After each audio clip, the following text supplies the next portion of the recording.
Good afternoon to all. आज अपने देखें फीड एडिटिव के बारे में। और फीड एडिटिव क्या है इसके बारे में समझेंगे। इससे काफ़ी क्वेश्चन आते हैं। फीड एडिटिव एक जैसे विटामिन पार्ट होता है वैसे ही फीड एडिटिव इसका जो न्यूट्रिशन का, एनिमल न्यूट्रिशन का इसका मुख्य पार्ट है ये। तो इसमें क्या रहता है कि फीड एडिटिव कोई आहार नहीं है। आहार मतलब कि कोई इस तरीके से खाने की कोई चीज़ नहीं है कि अपने इसको खाया ही जाए। तो इसमें क्या है, ये आहार के संघटक है, कंपोनेंट है उसके। तो इसमें ये अल्प मात्रा में आधारभूत अथवा मूल आहार में उसे प्रस्तुतिकृत करने के लिए मिलाया जाता है। मतलब किसी चीज़ में कोई टेस्ट बढ़ाने के लिए और इस तरीके से फीड एडिटिव का यूज होता है। तो जिससे मतलब आहार खाने की जो एफिशिएंसी है, जो मान के चलो कि उसका टेस्ट बढ़ जाता है या उसमें अपने कंपोज करने की ज़्यादा अपने क्वांटिटी बढ़ जाती है, तो ये एक उपापचय क्रिया व संपरिवर्तन क्षमता बढ़ जाती है। तो इसमें क्या रहता है, फीड एडिटिव के क्या फ़ायदे होते हैं। शरीर की वृद्धि होती है और उसके अलावा जब अपने मान के चलो कि एब्जॉर्प्शन अवशोषण होगा किसी चीज़ का खाने में, तो उसके अलावा जो अवशोषण हो गया अपने खाने के अंदर तो उसका क्या होगा, वो शरीर के अंदर ही जाएगा। तो ये चीज़ ऐसी रहती है कि इससे प्रजनन क्षमता भी बढ़ती है, उत्पादन बढ़ता है। जैसे अपने मेनली पशु किस लिए रखते हैं, एनिमल बायो प्रोडक्ट, जैसे कि इसमें आ गया ऊन, मांस, अंडा। तो इन चीज़ों के लिए अपने क्या करते हैं कि एनिमल बायो प्रोडक्ट को कैसे अपने ग्रो किया जाए या उत्पादन अच्छा कैसे लिया जाए, तो इसमें ये भी फीड एडिटिव का भी काम होता है। इसमें रहता है कि फीड एडिटिव क्लासिफिकेशन करते हैं अपने। तो इसमें क्या है, कार्य के आधार पर फीड एडिटिव क्या काम करता है, कैसे काम करता है, उसके ऊपर डिपेंड करता है कि किस तरीके से अपने फीड एडिटिव वर्क करेगा। और उस वर्क करने के तरीके को अपनाकर अपने जो अपने 3-4 चीज़ें देखिए, उत्पादन भी बढ़ा सकते हैं, प्रजनन क्षमता भी बढ़ा सकते हैं और शारीरिक वृद्धि भी कर सकते हैं अपने। तो इसमें रहता है कि वे फीड एडिटिव जो खाद्य पदार्थ को टिकाऊपन और प्रकृति को बढ़ाते हैं, उत्पादकता प्रकृति को बढ़ा दिया आपने। तो उत्पादन कैसे होगा, उत्पादन इस तरीके से होगा कि अपने उसकी प्रकृति को कैसे बढ़ाया गया। तो इसमें क्या रहता है कि किससे बढ़ाते हैं, फफूंदीनाशक, एंटी फंगल। जैसे अपने अचार वगैरह देखा होगा, अचार के अंदर क्या होता है, फंगस वगैरह लग जाती है, तो उसको अपने क्या करते हैं कि अचार को अपने वाइट जो है पार्ट लग जाता है उसमें, तो उसको क्या है, फंगस बोलते हैं। तो वो फंगस क्या करते हैं कि उस फंगस को अपने दूर करने के लिए किसी चीज़ का यूज़ करते हैं। अगर वो अपने खा लेते हैं तो उसमें अपने मेटाबॉलिज्म डिस्टर्ब होता है। तो इसमें रह गया एंटी फंगल, ऑक्सीकरण विरोधी, एंटीऑक्सीडेंट आपने पढ़ा होगा, सभी ने देखा होगा कि जैसे ड्राई मसाले हैं उसमें एंटीऑक्सीडेंट रह गया, और काफ़ी और भी चीज़ें हैं, मिनरल्स फूड जो है अपने उसमें एंटीऑक्सीडेंट रहता है। तो फिर उसको रहता है, उसके बाद में क्या है, पेलेट बाइंडर जो गोली बनने से रोक दे। पेलेट बाइंडर भी अपने इसमें काम पढ़ लेते हैं कि कार्य के आधार पर। तो वे फीड एडिटिव जो पशु की वृद्धि करते हैं, आहार की क्षमता और एफिशिएंसी को बढ़ाते हैं। तो उपापचय क्रिया व परफॉर्मेंस को भी बढ़ाने के आधार पर अपने उसको अपने देख सकते हैं फीड एडिटिव किस में काम आते हैं। फीड एडिटिव वो है कि जैसे अपने कोई चीज़ अपने को खाने में अच्छी नहीं लग रही, तो क्या करते हैं उसमें उसका अपने टेस्ट बढ़ाने के लिए कुछ उसमें चीज़ डाल देते हैं। जैसे चाय भी मान लेते हैं, चाय के अंदर चीनी कम है तो उसमें ज़्यादा बढ़ा देते हैं। तो ये फीड एडिटिव की तरह अपने इसको एक परिभाषा दे सकते हैं। तो आहार की सुगंध तथा बढ़ाने वाले, स्मेल बढ़ाने वाले फीड एडिटिव कौन से हो गए, फर्स्ट तो ये हो गए। फिर देखो सेकंड में पाचन क्रिया को रूपांतरित करने वाले फीड एडिटिव्स, तो जैसे पाचन क्रिया को बदल देते हैं। पाचन क्रिया कौन बदलता है? पाचन कैसे होता है शरीर में? जैसे यहाँ से अपने पाचन माउथ से स्टार्ट हो जाता है। माउथ के अंदर क्या सलाइवेशन होता है, स्टार्टिंग से ही यहाँ माउथ से कोई चीज़ अपने खाने की कोशिश करते हैं या खाते हैं, तो उसमें अपना पाचन यहाँ से माउथ से ही स्टार्ट हो जाता है। जैसे कि अपने मन करता है कुछ खाना है तो उससे पहले ही अपने सलाइवा सिक्रेशन या लार अपने स्टार्ट हो जाती है। तो इसके लिए क्या काम होते हैं? पाचन क्रिया को रूपांतरित या बदलने वाले कौन से फीड एडिटिव है? Enzymes, probiotics, buffers, ionophores, antibloats, iso acid. ये चीज़ें अपने को थोड़ी सी ध्यान रखने वाली है, ये याद करने लायक है। जैसे एंजाइम्स हो गया, नॉर्मली है, अपने पता है कौन सा एंजाइम कहाँ से स्टार्ट हो जाता है, तो ये काम करता है। इसके बाद में उपापचय को, मेटाबॉलिज्म, पचाने को रूपांतरित करने वाले फीड एडिटिव कौन से है? हार्मोन्स हो गए। हार्मोन्स सिक्रेशन कहाँ से, कौन सी ग्रंथि से? जैसे एग्जाम्पल के तौर पे आपको बता दिया जाए कि कौन सा हार्मोन कहाँ से स्रावित होता है। हर ग्रंथि से कोई न कोई हार्मोन है स्रावित होता है, उसके अलग अलग काम होते हैं। तो इसके अंदर क्या है? फिर हार्मोन्स हो गए, बीटा एड्रीनर्जिक एजेंट हो गए। एड्रीनर्जिक क्या चीज़ होती है? एड्री से ही पता लग रहा है अपने, एड्रीनलिन, ये तो सुना होगा।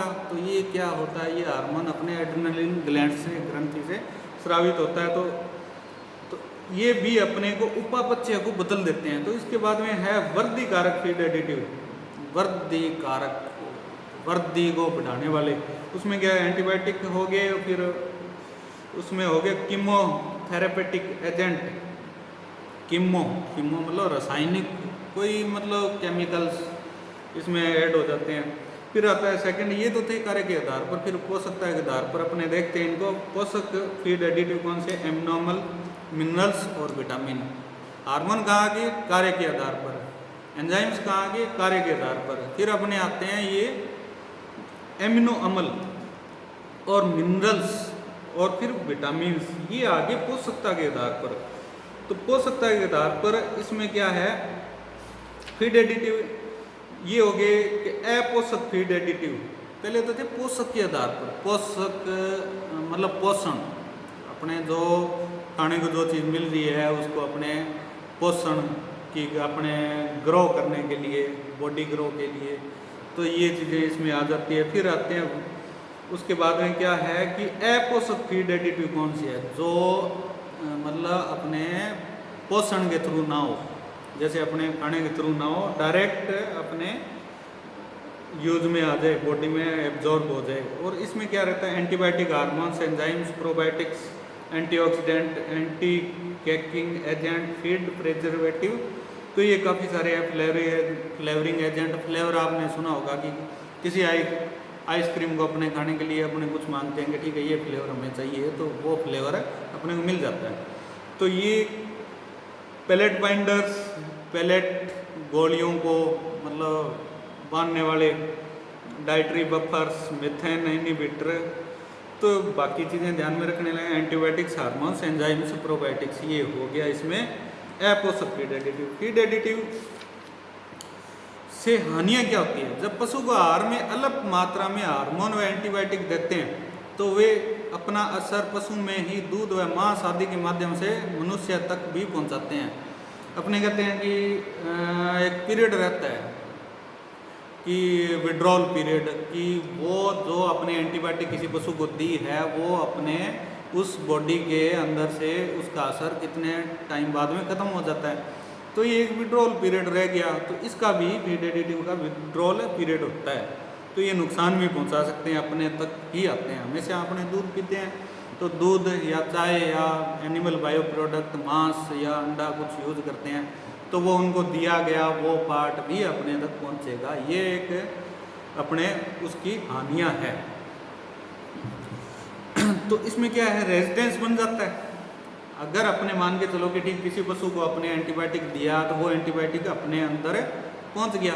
अपने अंदर पहुंचने के बाद में क्या रहता है कि वो एंटीबायोटिक अपनी बॉडी के अंदर है तो उसके प्रति रेजिस्टेंस बन जाता है। प्रतिरोधकता बन जाती है शरीर की।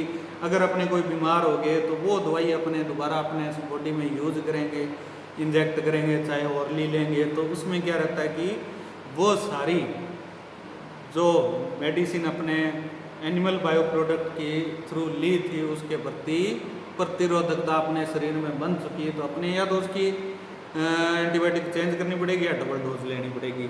तो ये इसके नुकसान है। एडिटिव जो आहार ग्रहण क्षमता को बढ़ाते हैं। अब फिर बढ़ते हैं उसके बाद का आहार ग्रहण क्षमता। ग्रहण मतलब अंदर अपने बॉडी के अंदर ले जाने की क्षमता को बढ़ाते हैं। तो ये ऑक्सीकरण विरोधी संघटक एंटीऑक्सीडेंट वे भी यौगिक है जो पॉली अनसैचुरेटेड फैट को ऑक्सीकरण क्रिया को रोककर आहार को खट्टा बासी होने से रोकता है। कई बार क्या रहता है कि जैसे अपने खुद ही देख लेते हैं, आटा अपने 1-2 दिन बाद रख दिया तो वो खट्टा हो जाता है। तो उस चीज़ को भी अपने बचाने के लिए, खट्टापन ना हो, बासी ना हो, उसमें भी फीड एडिटिव का यूज करते हैं। तो ये खट्टापन क्या करता है, लाइसिन के साथ क्रिया कर, ये ध्यान रखने वाली बात है कि लाइसिन के साथ क्रिया कर आहार में उपस्थित प्रोटीन की गुणवत्ता को कम कर देता है। खट्टापन क्या करता है, प्रोटीन को, उसकी जो क्वालिटी है उसको कम कर देता है। फिर इसमें क्या एंटीऑक्सीडेंट के उदाहरण भी दे रखे हैं, और BST हो गया, ब्यूटाइलेटेड हाइड्रोक्सी एनिसोल, तो ये चीज़ है, एनिसोल हो गया। तो फिर क्या कहते हैं, स्वाद और सुगंध उत्पन्न करने वाले फीड एडिटिव, फ्लेवरिंग एजेंट। मैंने पहले ही बताया था कि किसी चीज़ में अपने टेस्ट बढ़ाने के लिए क्या करते हैं, फ्लेवर डालते हैं।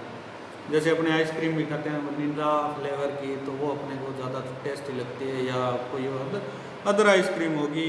तो इसी तरीके से पशुओं में भी ये रहता है कि अपने उसका टेस्ट बढ़ाने के लिए उसमें कोई चीज़ ऐसी डाल देते हैं तो उनको फ्लेवरिंग एजेंट बोलते हैं। तो ये क्या है, ये पदार्थ उड़नशील नहीं होते तथा पानी में घुलनशील होते हैं, और इनका कोई खुद का कोई टेस्ट नहीं होता। इन पदार्थों को आहार में अलग मात्रा में मिलाते हैं। अपने ये नहीं कि अपने 1 किलो खल के अंदर कॉटन के 1 किलो खल के अंदर अपने मान के चलो कि 1 किलो ही फ्लेवरिंग एजेंट मिला दें, तो ऐसा नहीं होना चाहिए।